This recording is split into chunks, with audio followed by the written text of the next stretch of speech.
Okay, I think there's a question in the chat box. Let me Yeah, feature detection method work for other perceptions like autism stimulus.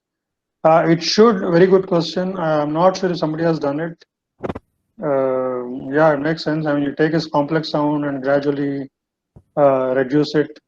And similarly, also this kind of, for example, the same word, right? I can say apple, I can say apple, I can change frequency, but I'm able to recognize it.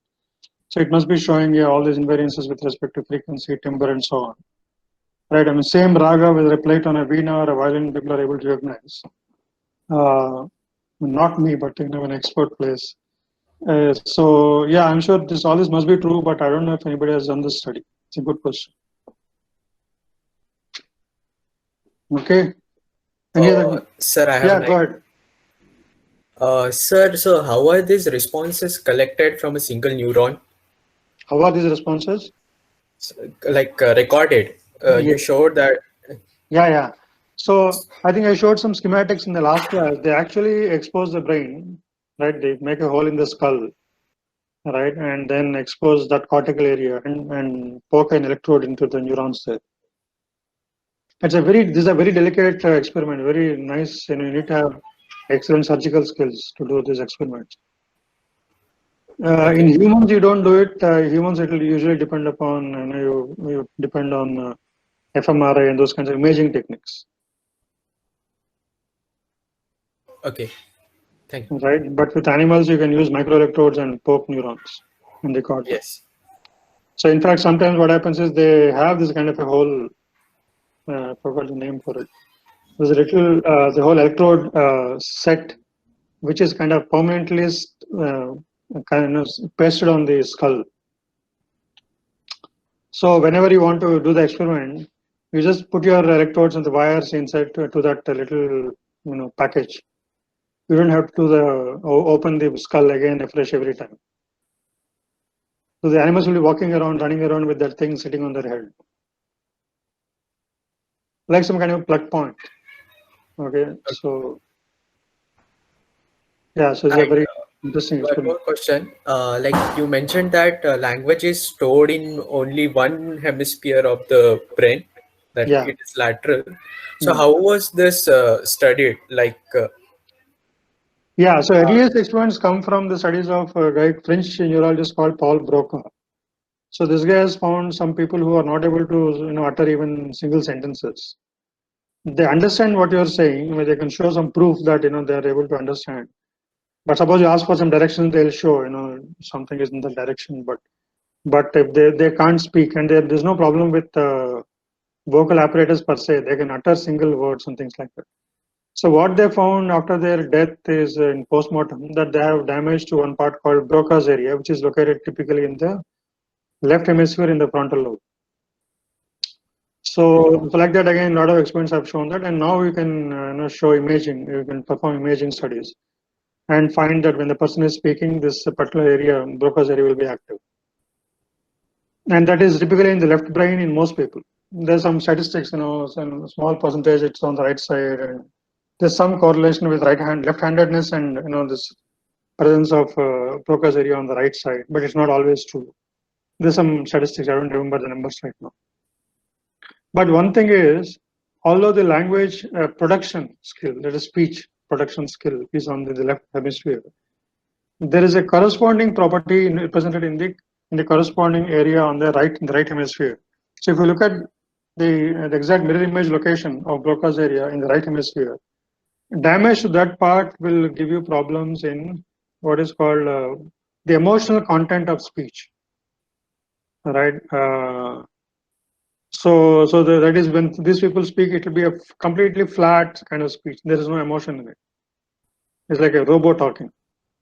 So that means the right part of the brain, the same location, also contributes to speech, but it is not to the details of the speech, but to the emotional content.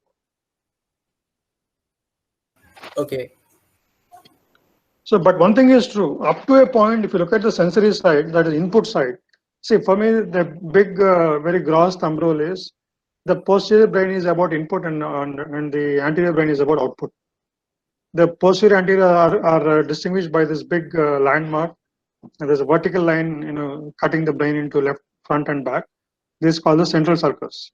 Everything behind it is roughly about input. Everything before it is roughly about output. I'm just giving a very broad thumb rule.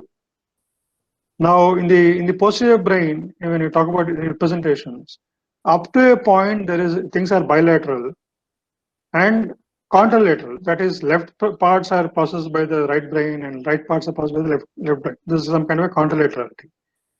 Right, so the basic lower level vision, lower level sound, that's how it is. Lower level touch, that's how it is. But once you go beyond a point, more abstract properties, abstract features, and abstract operations, they are represented on one side. Okay, so bilateral becomes unilateral, right? So there is, because language is, you cannot see the left and right are spatial concepts. But when representing language, why should it has no connection to my space. It's an abstract thing. So that Yes. kind of thing gets pushed over to one side. Yes, that's what I was wondering. Like, how can it be localized? It is localized, but because language is so far removed from the real world, you cannot tie it to left side or right side. So there's no need for it to have this kind of a bilateral organization. See, other lower levels, there's a clear-cut connection between the space outside and the representations in the brain. But the moment you go to language, the connection is kind of gone, becomes very weak. So there's no point using both sides of the brain for the same thing. Because how can I split the language into left brain language and right brain language, right? Because it's not closely tied to the word. So somehow brain finds it more optimal or efficient use of neural resources to put all that in the left brain. But here again, there is different aspects of language which are represented, some in left side and some in right side. Why is it like that is a $1 million question. I don't think anybody knows that. But those are the kinds of questions that are interesting to answer somehow. So language can be thought of like we have two different contexts, like speech and the visual context. So in speech, we have this, as you told, that Broca's area was responsible. Yeah. But we have visual context also, like something is written in some script. Yeah. Good question. So language has two parts, input and output. Output is language production, input is language comprehension. So when we Yes. talk about speech, we mean language production, output. Yes. Okay, so here again, there are several ways in which you can express language. Speech is one thing, handwriting is another thing. There's a third thing, which is sign language. That's also language. Yes. Now, all these things have strong connections to the same Broca's area, Okay. which means it is representing language output as in a more abstract sense. And then if you want to produce it through your vocal cords, then the Broca's area output will go to more specific nuclei, which will control your vocal cords. If you want to express it through handwriting, that will go to your primary motor cortex and control your right hand and right hand fingers and blah blah blah. That is one pathway. Similarly, if you are doing sign language, maybe you are using both hands, and it will, from Broca's area, you'll have projections going to both hands. That is partly in the one left brain itself, partly in the other brain, right? So thing is, there's something common to all of them, which is language production in terms of a bunch of abstract sequences of patterns. That is done in Broca's area. After that, the more implementation aspects, execution aspects are passed on to specific areas, depending upon what the modality by which you are expressing language, right? Like handwriting, signing, and speech. That is Yes. language production. Now, if you go to language reception or comprehension, there again you have multiple modalities.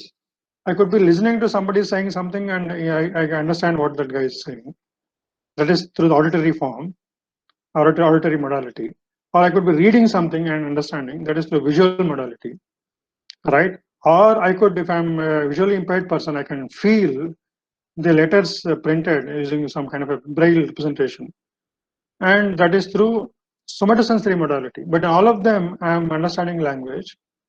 And that is done again in the left brain in a different area called the Wernicke's area. Yes. So, but the information coming to the Wernicke's area is coming through very different pathways. Auditory, if I'm listening, it's coming through the primary auditory cortex and secondary auditory cortex, and then finally arriving at Wernicke's. If I'm feeling letters on a braille page, that is going through my primary somatosensory cortex, secondary somatosensory cortex, and slowly arriving at the same Wernicke's area.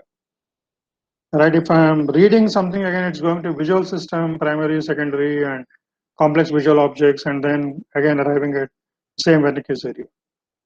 So there is a part where language is comprehended. That's again in the left brain in most people, just like the Broca's area. Now this Wernicke's area and Broca's area are also now connected by a bundle of fibers called arcuate fasciculars. And this kind of forms your language network in the brain. That's the core of the language network in the brain. But the feeder points into this can be many, and the outlets of this can also be many. But at the core, this is a skeleton of language function in the brain. Okay. I have one last question. Like you mentioned that unit of memory can be represented using the synaptic strength in one of the classes. Yeah. So if a person learns something, for example, a person is learning a language. Yeah. So how are these synaptic strengths getting generated? Like, is it getting generated in the Broca's area in particular? No, Or so it's happening all over the place. It's very hard to find a place in the brain where there is no memory, where synapses are not changing. It will be a big challenge to find such synapses. okay. Although people study memory studies often are dedicated to certain brain areas and certain synapses, but it will be hard to say that there are the synapses in the brain which will never change. There will be generally lower brain, but I mean, again, I don't want to speculate, but it will be very hard to find such synapses. The brain is very plastic, basically. Yes. And we'll talk about this kind of plasticity and all in the next topic. We'll talk about Hopfield network and memory, hippocampus. All that will be next topic. We'll come to these points. Okay. Yes. Thank you. Thank you. Just have a good day.